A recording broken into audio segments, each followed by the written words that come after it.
What is going on, everybody? I am Sporty Jordy here with you for episode 4 of the Sporty Hour. And guys, our Philadelphia Eagles are in the freaking Super Bowl, on their way to Super Bowl LIX. It's been the most wild journey. I cannot wait to hang out with all of you guys this Saturday morning and talk about it all with you. We are also going to be getting ready for NFL honors, of course. There is a lot to get into. I got some comments already. Congrats on the Eagles. Thank you so much. There were so many Commanders fans in here last week talking so much smack. And listen, I called that it was going to be a tight game. I tried giving Jaden Daniels all this respect.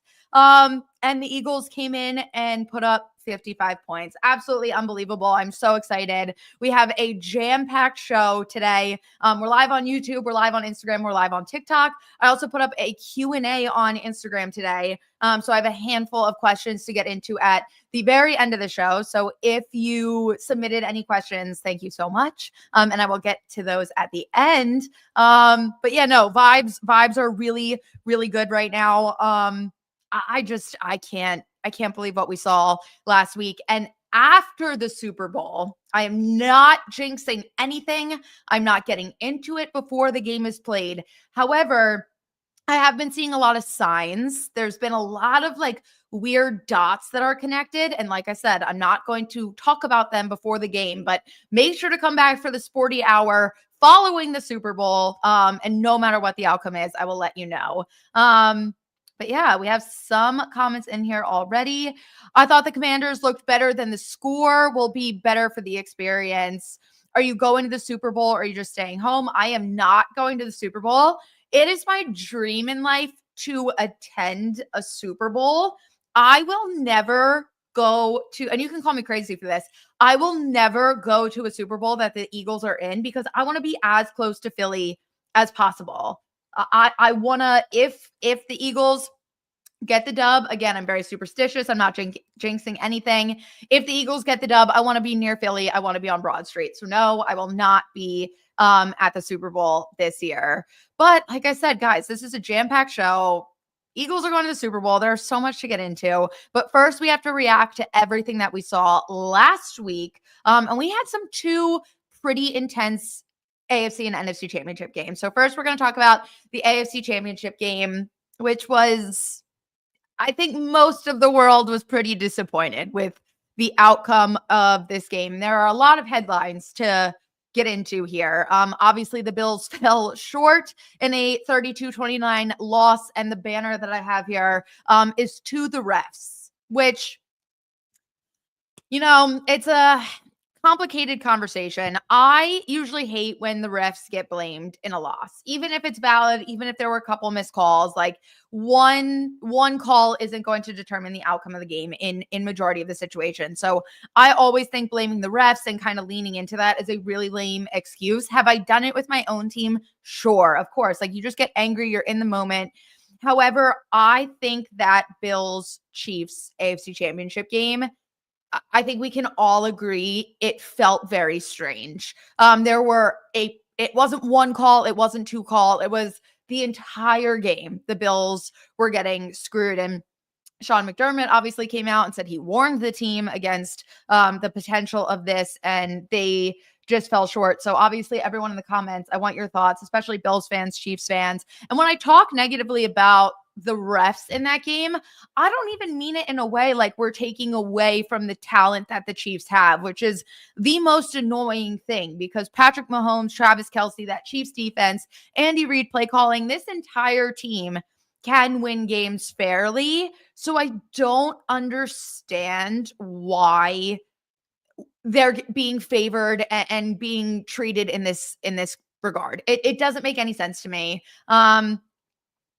Let's go. The first drive of the story, I thought Allen throws 2 passes that should have been picked. Mahomes surgical. Yeah, to me, the Chiefs, from the moment Josh Allen came out, the first drive was really ugly, and I was like, the Chiefs are going to win this game. It was just written on the board, but still, I think some of the calls were really, really bad. And I have a comment here. The Eagles cannot give the refs a chance to affect the game like that. And obviously next week is going to be our big in-depth Super Bowl conversation. But just in response to this comment, I completely agree. And if we're thinking about the last time that the Eagles played the Chiefs, like I'm thinking so intensely about this. And if you watched Unsolicited this week already, then you've heard my thoughts.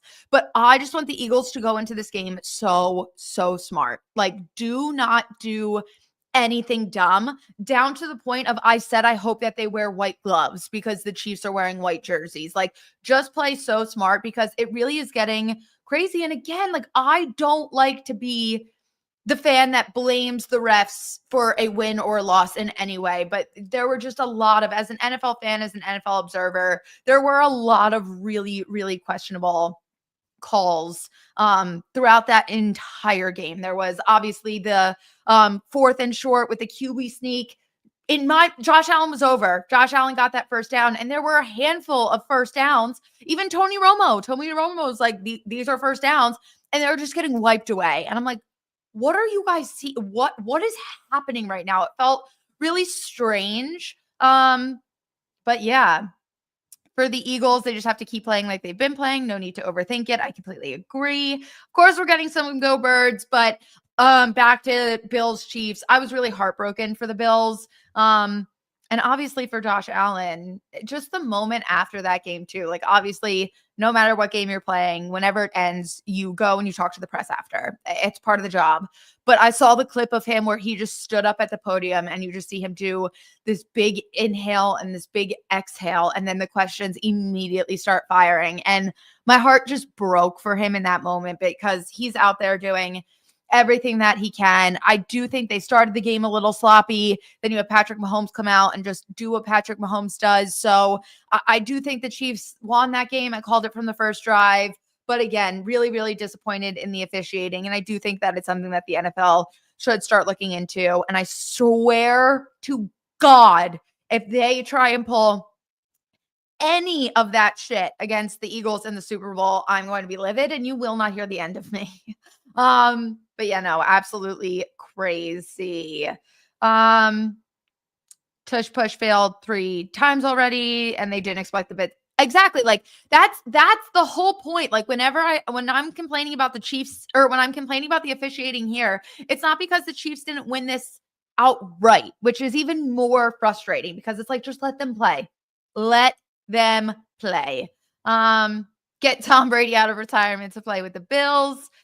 Yeah, crazy stuff. AFC Championship game, it was close, kind of exactly what I anticipated. The NFC Championship game, however, which I've been dying to talk about, the banner that I have up here right now is NFC Championship game reactions, 55 points. That's the only thing that we need to talk about right now because what you guys heard me last week say, listen, I think this is going to be a tight, low to medium scoring game. Eagles are going to pull away at the end to get the win. Again, I was giving Jaden Daniels and the Commanders all the respect here. I did not go into this like a cocky Eagles fan. Did I think we were going to get the win? Yes. Did I expect this performance? No. Was I blown away and the most ecstatic with this performance? Absolutely. Holy fucking shit. Like, what? Most points scored in NFC in any championship game ever. 7 rushing touchdowns. Guys, 7 rushing touchdowns is more than the Dallas Cowboys were able to score all season. And the Eagles did it in one game. Sorry, yes, Cowboys are catching strays. I almost even made a TikTok about that. And I was like, the Cowboys don't even deserve this right now because it's not even like they're competitive. However, if it was like, it's just crazy to me. Obviously, Saquon Barkley is out there doing Saquon Barkley things, but I think one of the biggest things that we really need to talk about from that game was Jalen Hurts. Because I am so sick and tired of the disrespect on my QB1. And I think it's time that we really talk about it. And I talked about it last week where I compared Jalen Hurts to Josh Allen and their numbers. And I talked about the difference in how Josh Allen is kind of put on this pedestal and Jalen Hurts is looked down and shit on every single week, no matter what. And I think now we even have to open up that conversation further. And again, this is my warning. What I'm about to say is coming from one of the biggest Lamar Jackson fans in the entire world. And again, I talk about this basically every week. Everyone knows my obsession with Lamar Jackson, but I think we're finally at the point where we really have to start putting Lamar Jackson, Josh Allen, and Jalen Hurts into all these same conversations, because Josh Allen and Lamar Jackson are in these MVP talks consistently, and Jalen Hurts is a system quarterback. And I just think that's absolutely ridiculous. And last week, we really got to see Jalen, like there was the mic'd up clip of him where he was like, "This is what I effing do." And it gave me full body chills. And it reminded me of Brian Dawkins mic'd up running out of the link. And just being like, this is what I was made for. Like this, and it was that same kind of like motivational, like saying all that to yourself, walking out of the tunnel, going into the game, in the middle of the game. Like that's a difference maker. And we're so used to seeing Jalen Hurts just so like even keel, Jalen Allen Poe kind of energy. And I think he's hungry and he's ready, and we are seeing the difference, and it's monumental. And I'm just so tired of everyone talking smack. Has Jalen Hurts been perfect? No. But has Josh Allen and Lamar Jackson been perfect? No. And now Jalen Hurts is seeing his second Super Bowl when Josh Allen and Lamar Jackson haven't gotten there yet. And again, this is no disrespect on them. Josh Allen and Lamar Jackson are amazing, talented, phenomenal quarterbacks. Me saying that Jalen Hurts deserves to be in the conversation with them, it's not a diss on them.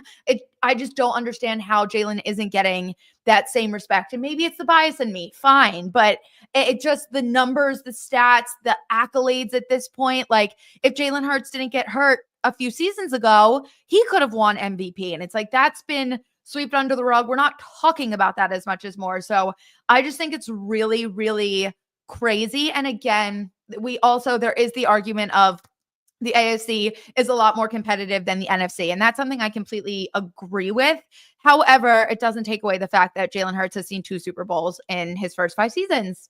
And I'm praying for a win here, because if Jalen Hurts can win the Super Bowl for us, I think that shuts up all conversations.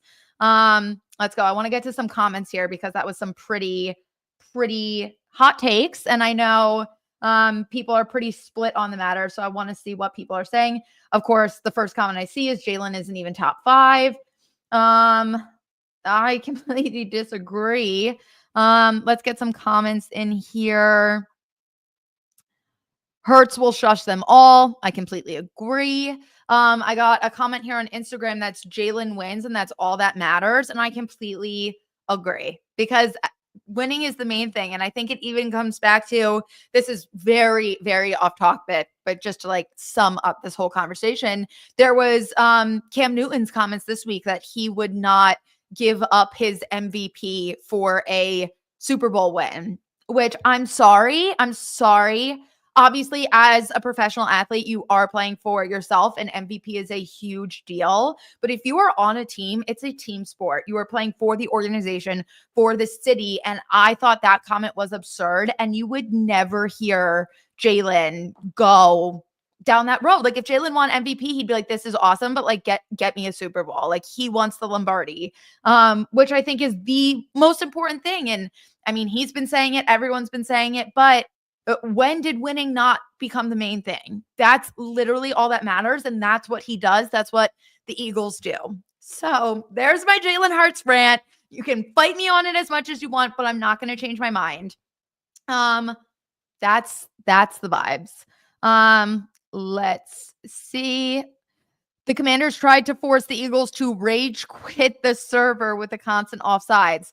That was one of the most absurd things I have ever seen in my life. We're talking about the Luvu offsides over and over and over again on the Eagles tush push, which was just literally one of the craziest things I've ever seen in any game ever.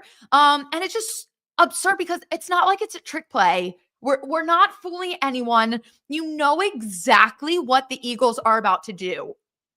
I could not believe it. And it got to a point where it happened, and then it happened again. And I was like, literally, what the hell is going on? Then it happened again. And I was like, how do you do this? Literally, how do you do this? And that's what makes it so funny when people talk about like banning the tush push. And This should be an illegal play in the NFL. It's too easy. Okay, if it's too easy, then fucking stop it. Like, sorry, we're good at it. Like, it's just so crazy to me. And the funniest part about that, so I was watching the championship games with Sam Cardona, who is the girl who talks sports, who is also my podcast co-host. We have a lot of titles around here.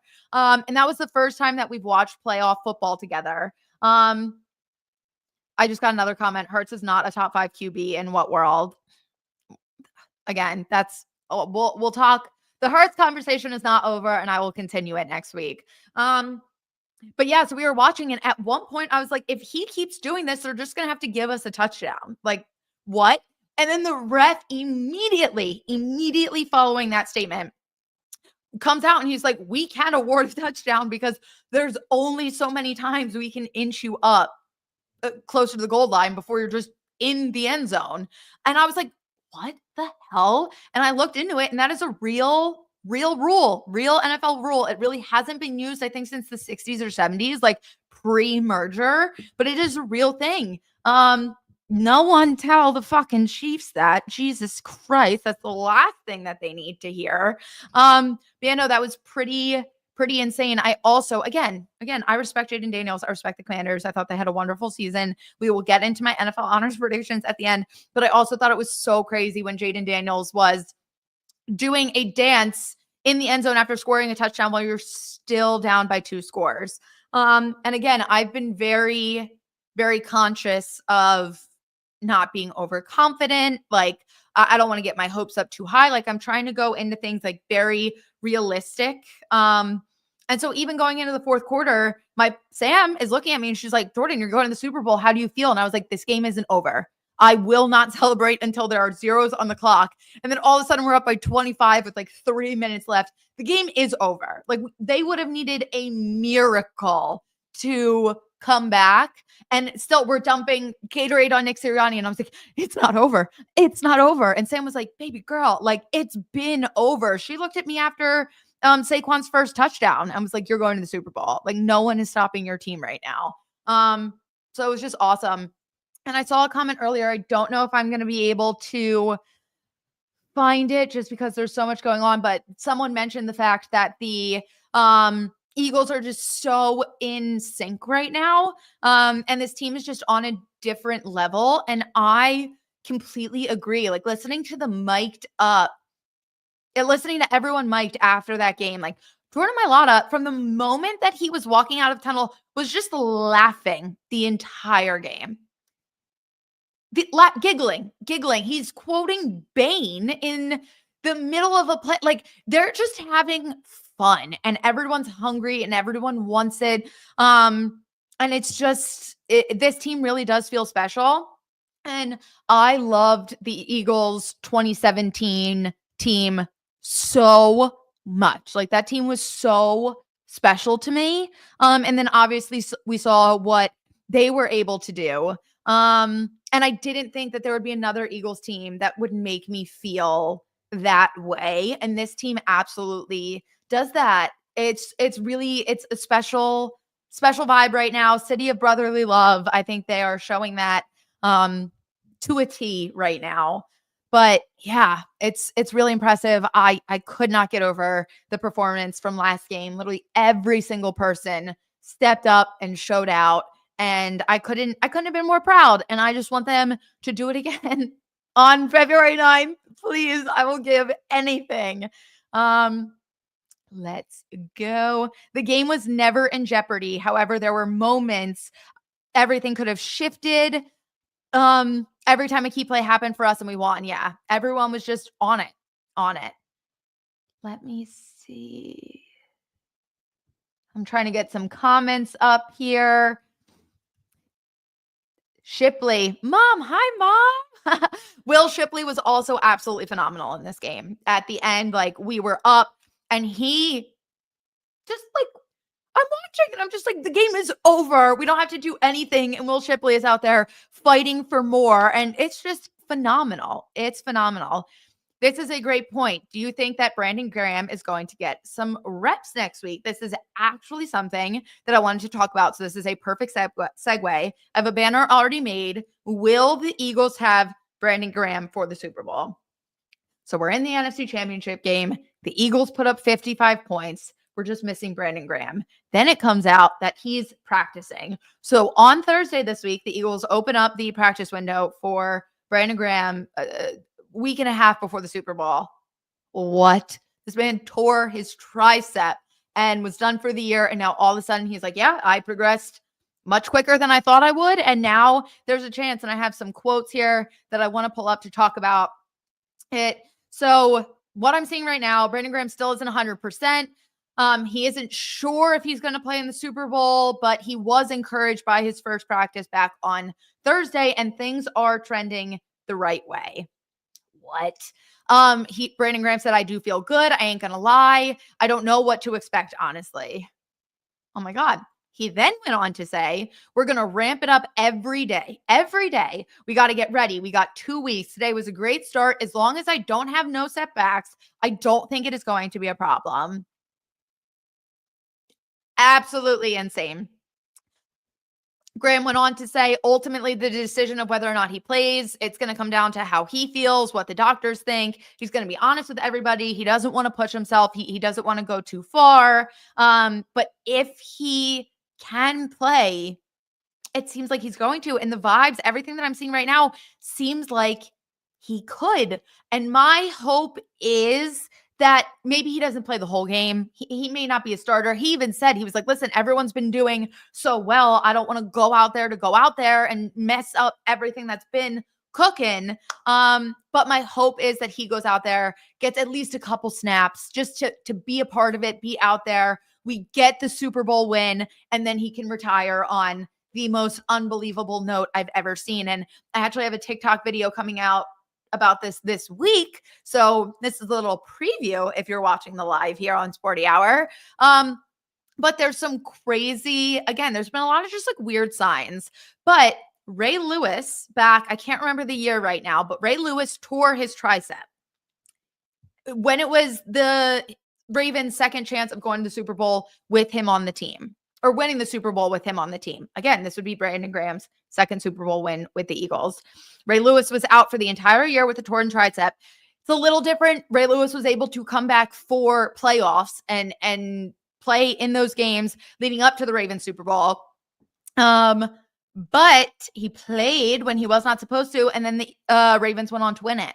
So I'm like, is history repeating itself? Can Brandon Graham also go on to come back from a torn tricep to play in the Super Bowl and win the Super Bowl for Philadelphia? So there's my hope. Like I said, I obviously don't think Brandon Graham is going to be starting this whole game, whatever, but I do think that he is going to get some time, which will be really, really incredible. Let's go. There is a possibility the Eagles should double team Xavier Worthy. I mean, our defense has been playing so strong because then you also have Travis Kelce that you got to be mindful of. Jalen Carter has to sack Mahomes at least once. I know I had a parlay last week. Jalen Carter 1 sack and it didn't hit. That's the tough thing though, because wait, is Graham still on the team? Graham is still on the team. He was out for majority of this season. He played up until, I think it was week 12. Someone can correct me if I'm wrong. Brandon Graham played up until week 12 of this season before getting hurt. And that's the shitty thing. Like, he came in, he was like, this is my farewell tour. This is my last season. This is my last go. And he was playing phenomenal up until the injury. So it's just really heartbreaking. But yeah, I'm really, really hoping he gets some time on the field. And and going back to the question about Eagles defense, I think they're going to have to play smart because we'll see. We'll see. Again, next week is going to be the in-depth Chiefs Eagles Super Bowl preview episode. And at that point, we should have some more news on Brandon Graham, and everything. I got comments on TikTok. Where did you get that sweatshirt? This is Game Day Couture. I think I've honestly wore a Game Day Couture sweatshirt or t-shirt every week on the Sporty Hour. But yeah, they sent me a PR package in the beginning of the season with so much Eagles gear. Phenomenal, phenomenal stuff. So I I tell everyone, please go check them out. They have incredible football gear. But let's go. I want to get some comments. Oh, Casey Moneyline, get out of here with that negativity. I have the utmost faith in this defense. I do as well. And I think that's a really good segue into NFL honors. Dun, dun, dun. I don't know about y'all. I live for NFL honors. I think it's so fun. I love that they do like the whole production, the red carpet. I just think they do such a good job with it. And I think it's really fun to watch. I like seeing everyone get dressed up and all that fun stuff. So I'm very ready for NFL honors. Like I said, Thursday, February 6th at 9 p.m. And we have some NFL honors predictions. So listen, guys, I know this is an NFL show. It's hard for me to not talk about the Eagles when we're doing this well. That's my team. That's my blood. So we have 6 Eagles nominated for awards at NFL honors. Brandon Graham is nominated, ironically. We're just going to talk about Brandon Graham all episode. Perfect. Never will complain about that. Actually, one of my lucky things, I have a signed Brandon Graham football from when the Eagles invited me to attend training camp, not this past season, last season. It's been on my TV stand for the last few games, and I like rub it after every touchdown. I'm like, thank you very much. And it's working. So that I'm going to continue. The superstitions are getting a little crazy. But like I said, NFL honors, 6 Eagles are nominated. Brandon Graham is nominated for Walter Payton Man of the Year. We have Quinyon Mitchell and Cooper DeJean nominated for Defensive Rookie of the Year. Zach Bond nominated for Defensive Player of the Year. Vic Fangio, Assistant Coach of the Year. And then, of course, Saquon Barkley is nominated for both Offensive Player of the Year and MVP. So let's break down. We're going to go through every category and just give some thoughts and predictions for who we think is going to walk away with some medal this weekend. So we're going to start with some of the boring ones. Not boring. They're not boring. But some of the lower hanging fruit and then work our way up to MVP. So obviously Assistant Coach of the Year. This is a really, really tough category this year, if I'm being honest. We have Ben Johnson, who is the Detroit Lions offensive coordinator. Obviously, as I mentioned, Vic Fangio, Eagles defensive coordinator. Brian Flores, Vikings defensive coordinator. Aaron Glenn, Lions defensive coordinator. And Joe Brady, Bills offensive coordinator. Realistically, and the craziest thing, this isn't even my bias, it's obviously not going to happen, but it is crazy that the Eagles could, again, not going to, but could clean sweep the entire NFL honors. I'm biased. I do think Vic Fangio should win it just because there were no expectations for this Eagles defense. It was the thing I was the most concerned about coming into this season. And then they ended up being the number 1 ranked defense in the league. We have a very young defense. Obviously, Coop and Quinyon, rookies out there just doing absolutely unbelievable things. We had a lot of new players, Zach Bond signing. That was one that came through that I was like, oh, we got a linebacker from the Saints. Great. Didn't think much of it at the time. Thought it was good depth. Like, I was proud that we were getting guys, but again, I didn't think it was going to be this massive signing. And then we just saw how phenomenal he was this season. And then even some of the guys, it may not be their rookie season, but it's their first or second or not. It's their second or third year in the league. And just watching how much they developed from last year to this year. Nakobe Dean, who obviously we unfortunately lost, but we need to talk about the incredible season that he had. Nolan Smith, Jordan Davis, Jalen Carter, like all these guys that just kind of took it to the next level. And I think that comes from Vic Fangio, his veteran experience, and just everything that he brought to the Eagles. So again, I think Vic Fangio should win it. I think he has a chance, but let's be real. It's going to be Ben Johnson, which is the Detroit Lions offensive coordinator. Up until their collapse against Washington, the Lions had an unbelievable season. Both their coordinators are nominated. What the hell? Like, their team from top to bottom was great. Their defensive coordinator had it much, much tougher with all of the injuries that they suffered. But the Lions have a very, very impressive offense. Their play calling is always brilliant. So I have a feeling it's going to be Ben Johnson who wins it. And everyone's kind of fighting over him for for the future. So we'll see what the Lions look like next year. But yeah, then we obviously have Coach of the Year. Nick Sirianni not nominated, which that is another conversation that we can have next week, talking about more in depth the Eagles and the season that the Eagles have had, because I think a lot of people are really up and down when it comes to Nick Sirianni. But the nominees are Kevin O'Connell, Vikings head coach, Dan Quinn, obviously Commanders, Dan Campbell, Lions, Andy Reid, Chiefs, Sean Payton, Broncos. I'm sorry. I am making fun of Andy Reid being nominated because, like, Andy Reid could be nominated every single year and he could win it every single year. He's Andy Reid with Patrick Mahomes and Travis Kelce and this incredible Chiefs team. Their defense came out of nowhere. They've had this lights out defense. And Andy Reid is absolutely brilliant. As an Eagles fan, I will always love and respect him. But I do think it's funny because it's like, no shit. Like, of course you're going to be nominated for Coach of the Year. And I think things could get a little competitive here. I think between Dan Campbell, Dan Quinn, and Kevin O'Connell, it could get tight in terms of voting.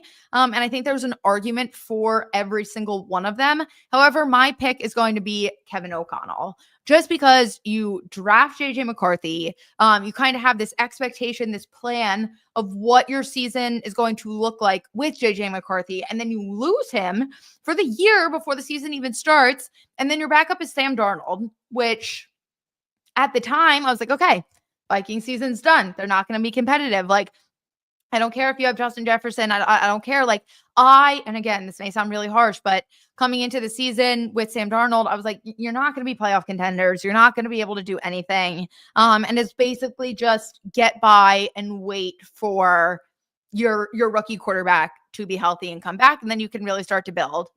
And then we saw the season that the Vikings had. And I think that comes from Kevin O'Connell and Sam Darnold being in the system. And obviously this offseason, we're going to have some big conversations about what to expect from Sam Darnold. Like, where is he going to go? What's going to happen to him? What's the rest of his career going to look like? And I honestly think I have some predictions of where he's going to end up, but I don't. And again, this isn't taking away from everything that Sam Darnold did this season, but I do not think we are going to see him excel in the same way that he did in Minnesota, anywhere else that he may go. Just because, again, the system, it plays a big part. And I think Kevin O'Connell was a master at handling that. So he has my vote for Coach of the Year. If I was voting, these are my picks for if I could place a vote.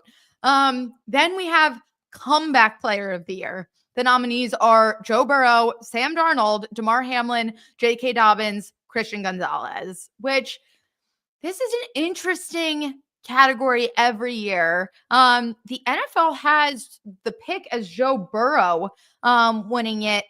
Personally, I'm also going to go Sam Darnold here because he kind of had this expectation of being this backup quarterback. You play the whole season. You get the Vikings to 14 wins, almost winning the division. Obviously, things went really, really awry in the playoffs, but that they say over and over again, these awards are not playoff awards. They're regular season awards. And personally, I think Sam Darnold should win it. Just incredible stuff this season. Again, I don't know what the future is going to look like for him yet. There are a lot of question marks there, but based on what we saw this regular season, I think it should be Sam Darnold. Defensive Rookie of the Year. Let's talk about it. No Philadelphia Eagle has ever won Defensive Rookie of the Year. This year, we have two guys nominated. Last year, I'll say it, I thought Jalen Carter got absolutely snubbed. Last year, I thought he should have won it. Unfortunately, do I think an Eagle is actually going to win it this year? No. It seems like I saw Jared Verse. Well, let's walk through the other candidates. It's Jared Verse, Quinyon Mitchell, Cooper DeJean, Braden Fisk, and Chop Robinson. Jared Verse, I think, is going to win it. I think his betting odds last time I saw were like minus 500. Quinyon was still at like plus 1,000. And then there's Cooper DeJean as well. I think if it was coming down to Quinyon versus Coop, I think it would be Quignon that got it. But I do think it's going to be Jared Verse, unfortunately, especially after all the shit that he talked about Eagles fans. I don't want to see it, but that seems to be where everyone's leaning. I would love it to be Quignon. If you guys watched my NFL predictions video before this season started, which is a video that I put out. If I put out a YouTube video, which is rare nowadays, no matter what, I will always do my season predictions. But it's usually the weekend before the NFL season starts. And then I did my NFL honors picks, and I picked Quignon Mitchell to win Defensive Rookie of the Year. So I would love to see that come through. Realistically, it's not going to happen, but it would be really, really, really, really sick. Then we have another very competitive award category, Offensive Rookie of the Year. And I say it's competitive. To me, it's really not competitive at all. You have Jaden Daniels, Brock Bowers, Malik Neighbors, Bo Nix, Brian Thomas Jr. This entire category, every single one of these guys played absolutely unbelievable, did really, really incredible things. However, Verse has four. I'm just saying what the. I agree. I'm getting comments on TikTok. Verse wasn't consistent as Mitchell. I completely agree. I'm just going based off what the books are saying, what the NFL experts are putting out as their predictions right now. If it was up to me, Quignon Mitchell wins this hands down. I just unfortunately don't think it's going to happen. Eagles are trash. We're literally the Super Bowl. Who's your team? Anywho, back to NFL honors predictions. Offensive Rookie of the Year. I don't think it's a contest at all. Again, Brock Bowers was doing absolutely unbelievable things for the Raiders. And I even made fun of them for taking him because I was like, you just took a tight end in the first round last year. Why are you doing it again? But they clearly saw the vision. Malik Neighbors, incredible season with the Giants. I think once he gets a quarterback, things are going to be looking up for him. Bo Nix, I had low expectations for Bo Nix, and he blew me away. And then obviously Brian Thomas Jr., phenomenal. However, Jaden Daniels had one of the best rookie seasons I've ever seen in my entire life. And again, I've seen people comparing the stats between Bo Nix and Jaden Daniels. We talked about it on here last week. It's not even just the stats and the numbers for me. It's just the way that he plays, the maturity, the poise. It's really, really phenomenal. And again, I know it's not a postseason award. Postseason stats, all of it doesn't count. But even just the fact, like watching this team with a first-year head coach, a rookie quarterback under new ownership, be able to get to the NFC Championship game, it's really impressive. I know the Eagles got it done against them this year in the NFC Championship game, which was awesome. Also, I didn't know this going into it. That was the first time that Washington and the Eagles have played each other in a conference championship. We've obviously played each other 2 times a year, every year forever, but that was their first matchup in the NFC Championship game. I do think Jaden Daniels is going to haunt the NFC East for years and years to come, but I think he wins this hands down. No questions asked. All right, we're moving right along. Now we are heading on to Defensive Player of the Year, another stacked category. Patrick Surtain from Denver, Myles Garrett from Cleveland, Trey Hendrickson, Zach Bond, TJ Watt. So you obviously have TJ Watt and Myles Garrett, which again, like just like I was talking about with Andy Reid, these are guys that could be nominated and usually are nominated every single year. Unfortunately, TJ Watt obviously won it last year. I do not think they're going to get it this year. Again, personal opinion. If you can't tell from the giant eagle, the green light in the background, Zach Bond should win this. I think the actual winner is going to be Patrick Surtain. But Zach Bond, Howie Roseman, I need you to hear me loud and clear. Pull out a blank check and pay Zach Bond whatever the heck he wants because, oh my God, he's so good. He is so good. And he's been such a fundamental part of our defense, talent-wise, and also just energy and mojo-wise, especially with a lot of these younger guys. And it's his first year here. We signed him to a 1-year deal, and this is what he's been able to do. So I want to keep him as an Eagle forever. But unfortunately, I do not think he's going to win Defensive Player of the Year. I think it's going to be Patrick Surtain. And then we move on to the trickier conversations, Offensive Player of the Year and MVP. And I'm going to kind of combine these two because I think they go hand in hand right now. Offensive Player of the Year, obviously Saquon Barkley nominated along with Jamar Chase, Lamar Jackson, Joe Burrow, and Derrick Henry. MVP, Lamar Jackson, Josh Allen, Saquon Barkley, Joe Burrow, and Jared Goff. Very, very competitive this year because I think just like we were talking about with Coach of the Year, there are arguments for everybody. And I guess you can make the same for every category, but some I just think are significantly closer than others. And I think Offensive Player of the Year and MVP are right in that boat. However, I am very, very tired of MVP being a quarterback award. And I think if we want to just, as if I have any say, I think if the league wants to just keep giving it to quarterbacks, then at this point, make a most valuable quarterback award or make quarterback of the year award something. Because if we are talking about most valuable player being any position, it's Saquon Barkley. Okay. Like no questions asked. I also think Jalen Hurts should be in these conversations. I know he was kind of earlier in the season and it fell off. I think Jalen Hurts deserves to be here as well. Nonetheless, as much as I think Saquon deserves MVP, I think he should win it. I think it's a crime that he's not going to win it. That kind of gives away my next point, but I do not think he's going to win MVP just because it's become a quarterback award. And I think you can make the argument of if he played week 18 and broke the regular season NFL rushing record, I think that maybe would have pushed it over the edge. But if we think back to a few years ago when Derrick Henry and Jonathan Taylor were doing unbelievable things for their team, holding their team together, and they still didn't win, I don't think they're going to give it to Saquon Barkley this year. As insane as that is. So he is my pick for Offensive Player of the Year. I definitely think he is going to win that, but I do think that MVP is going to go to Lamar for the third time, which, I mean, out of the quarterbacks nominated, I think that's the right choice. Josh Allen, I think there's a valid argument there. Joe Burrow, I think there's even more of an argument there. He was holding that team together, and it was their defense that just really, really kind of kept screwing them. And then they started turning it around second half of the season, had a chance at the postseason. So again, between Josh Allen, Lamar Jackson, and Joe Burrow, I think there are very valid arguments. I think it should be Saquon. It's not going to be Saquon. And if it's not Saquon, I think it should be Lamar. But yeah, give me some of your guys' thoughts as we walk through this. I got a comment here. I agree. It should not only go to QBs. Barkley deserves it 1,000%.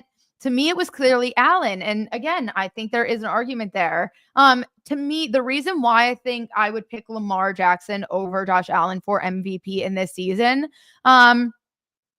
is just because Lamar, I feel like, was utilizing all of his pieces more and being more of like an offensive manager, where Josh Allen was just kind of out there and like doing it all by himself, which again, like awesome, phenomenal. That's why he's in these conversations. That's why he's nominated. But again, like if you're most valuable player, it's how much you bring to your team. And I think Lamar Jackson did the better job of utilizing his pieces and holding his offense together. And so to me, that was the difference maker there. But again, there's an argument either way. I'm expecting Lamar Jackson to win it, but I also wouldn't be shocked if there's some sneaky voting going on and Josh Allen does sneak it out. Let's go. Voter fatigue with Lamar. Josh Allen wins. That also could be a thing, but I do think people want to see Lamar Jackson get the three-peat too, in a similar way to Chiefs taking the Chiefs going for a three-peat. Clearly that's what the NFL wants to see. Someone said take a water break. You know what? You're right. I'm going to take a sip of my Celsius. I told you it was going to be a jam-packed show. There's a lot to get into right now. Let's see. If the Bengals made the playoff as the 7th seed, then Joe Burrow would have it locked up. Let's go. I think Damar Hamlin deserves comeback player of the year because of what he had to go through physically. See, I thought this was an interesting argument because here was my take on Damar Hamlin not winning comeback player of the year this year. We know he already won it after his season with his life-threatening health scare, which was just terrifying to witness. I actually have, after that happened, the NFL was like, if you buy his jersey, all of the money here is going to go to his fund that they set up. So I actually did buy a Damar Hamlin jersey. I have it hanging in my closet just to honor him and respect him in that way. But here's my thing. He absolutely deserved comeback player of the year after the scary health scare that he had, 100%. This year, there were all these people talking shit going into the season of like, he's only still on the roster because of anything that happened. You are taking a valuable roster spot away from people that deserve it just to keep him. And he came out this season was phenomenal. Like so good on the Bills defense. But to me, it's like, you overcame everything. Now that's the expectation. Like now it's like he's back and he's just shutting up haters. So I don't know at this point if he was coming back from everything rather than just like being him. So to me, I do not think it should go to him this year, but also like after everything he went through, you could give it to him every year. And there's obviously still an argument. He literally nearly died. He did die and was brought back to life. So there's always going to be an argument. And I think he is just phenomenal and wonderful and just such an insane and inspiring story. But again, for this year, I don't know. And again, doesn't take away from anything that he did because he was awesome. Let's go. Let's see. All right. With that being said, we went through all of our NFL honors predictions. I am going to go through and read some of the comments that I got. As I said earlier in the show, I put up a Q&A on my Instagram earlier today. So with the last 13 minutes that we have here on the Sporty Hour, we are going to go through and read some of those and just answer some questions. And if you guys throw any more in the comment section throughout, I will make sure to get to as many as I can. I have a decent amount here from Instagram today, so I don't think I'm going to get to all of them, but like I said, I'll hit as many as I can. So the first one that I got was score prediction for the Super Bowl. Dunt. I got another question. Where's my sweatshirt from? Game Day Couture. Score prediction for the Super Bowl. Again, next week is going to be the more in-depth Super Bowl breakdown. So I don't want to give too much away right now. Obviously, I have the Eagles winning, and I'm going to keep going with the mantra that I've had all season long, which is be confident, but not overly cocky, and give respect where respect is due. The Chiefs are obviously a phenomenal team. Patrick Mahomes is 9-0 in the playoffs through since 2022. They're trying to three-peat for this year's Super Bowl. We know how talented they are. We know they have the refs on their side, but I do still have the Eagles winning. And I'm score prediction. I'm going to go right now. Again, this may change by next week. Right now, I'm going to go Eagles 34, Chiefs 27, 28.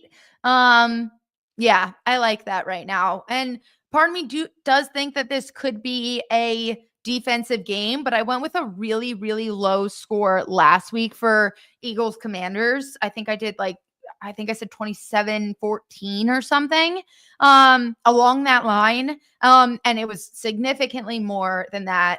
So I'm gonna spruce it up and bump it up a little bit this week. But yeah, I'll go 34-27 Eagles over Chiefs. Who has a bigger game, Smitty or Brown? This is a great question. I'm gonna go AJ Brown. I'm gonna say AJ Brown. Do you think the award should be voted on later? Allen and Saquon MVP with what we know now. I'm very torn about this, especially with where NFL honors is held, like the few days before the Super Bowl.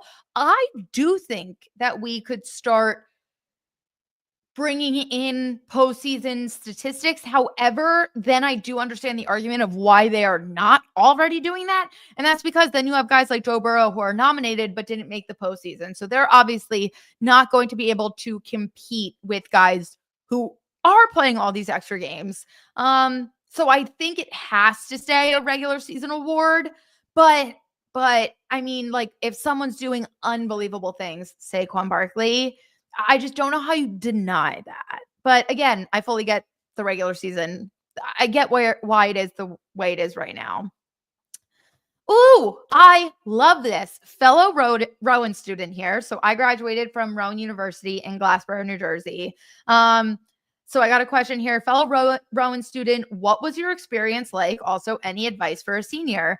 I'm so excited. I hope I'm not spelling this too early, but I'm so excited. I'm actually going to get the opportunity to go to Rowan. I'm not going to give away the date just in case it's like a secret, but I am going to Rowan to speak to current Rowan students very, very soon, which means the world to me. I do not have enough positive things to say about my college experience at Rowan. They set me up so perfect for the career that I wanted to have.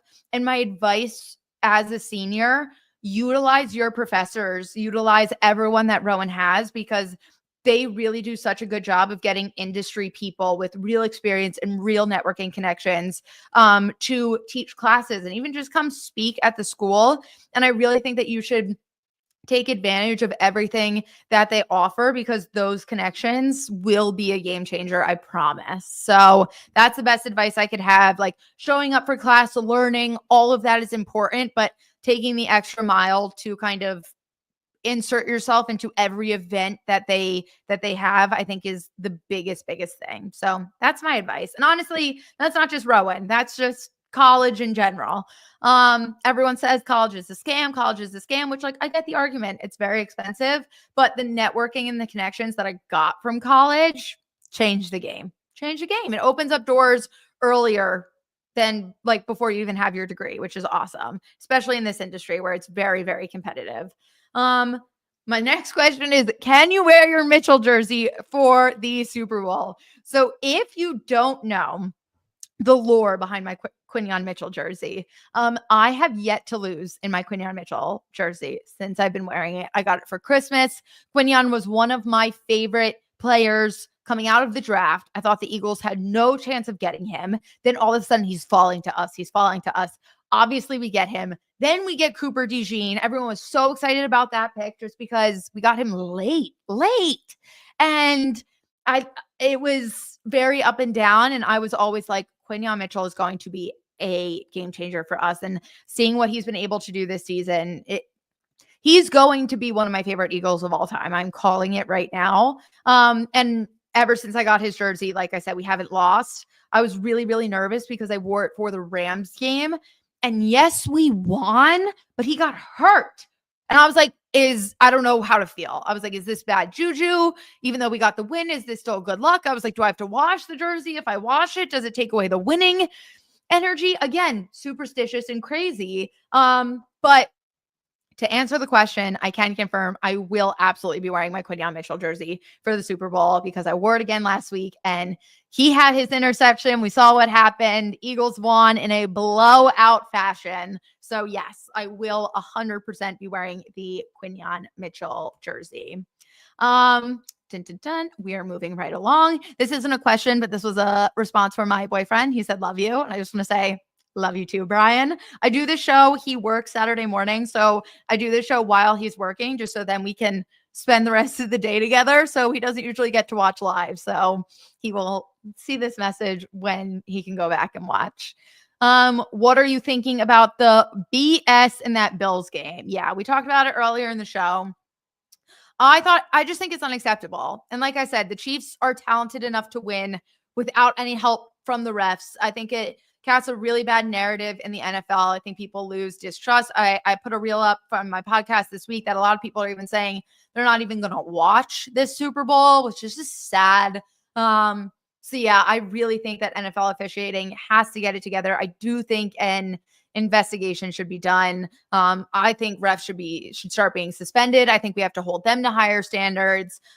Just really, really bad. So I was disappointed. I've been wanting my bracket. If you've been watching the Sporty Hour previously, my bracket was Bills Eagles. I really, really wanted to see that Super Bowl. I just thought Bills Mafia, that all our Eagles fans in New Orleans, it would just be, the energy would be unreal. And I'm also just sick of seeing the fucking Chiefs. So yeah, I was really, really disheartened by the way that game played out.